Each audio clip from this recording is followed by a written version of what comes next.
Moi, je me considère comme un coureur assez complet, dans le sens où dans les étapes de plaine, j'ai un rôle où je vais aller abriter les leaders et être avec eux le plus loin possible pour essayer qu'ils perdent le minimum de temps. Après, je suis assez bon en contre-la-montre et le contre-la-montre par équipe, pour moi, c'est quelque chose d'important et où l'équipe compte sur moi pour faire avancer l'équipe le plus vite possible.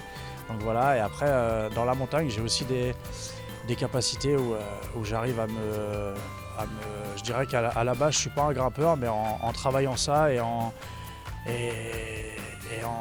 comment dire, en m'accrochant et en me battant, j'arrive à faire des très belles étapes. Au sein de l'équipe, j'ai le rôle un peu de capitaine de route, donc c'est-à-dire un peu de driver un peu les mecs pendant la course. On a un briefing au départ qui est assez précis, mais après c'est important en course de rappeler un peu à tout le monde son rôle et surtout à un moment donné de prendre des décisions. S'il y a des choses importantes à faire en course, il faut prendre des décisions, que ce soit rapide et j'ai ce rôle-là un petit peu de prendre les décisions en course et de faire un peu le lien entre les coureurs et la direction et le staff. Donc essayer d'être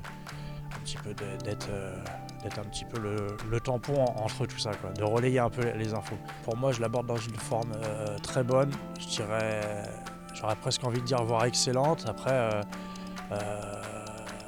j'ai eu un début de saison extrêmement difficile où j'ai eu des résultats très mauvais.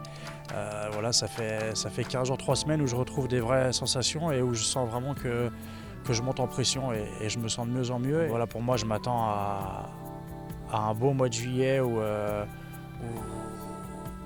j'ai des très belles choses à faire dans le sens où je pense que je vais progresser et être vraiment très performant. En tout cas, c'est l'objectif que je me fixe et c'est le discours que j'ai tenu à l'équipe pour avoir ma sélection et je sais qu'en ce moment ça va très bien et qu'il y a un beau mois de juillet qui s'annonce pour moi. J'ai appris à le connaître en 2007-2008, l'hiver. On avait été sur Sydney sur une Coupe du Monde et voilà, la course était terminée. On avait été profiter un peu de la ville de Sydney le soir et on était rentré en train et il fallait s'arrêter à une station, mais Christophe s'était endormi dans le train et voilà, on avait loupé la station. Donc quand je l'ai réveillé, il m'a dit non, c'était avant, mince. Donc voilà, on était sortis et on était mort de rire, on était vraiment perdus dans Sydney et c'était voilà. En plus lui, moi je le suivais, moi j'étais tout jeune, j'avais 20 ans et voilà, en fait c'était vraiment marrant, on avait rigolé, on était rentrés un peu plus tard.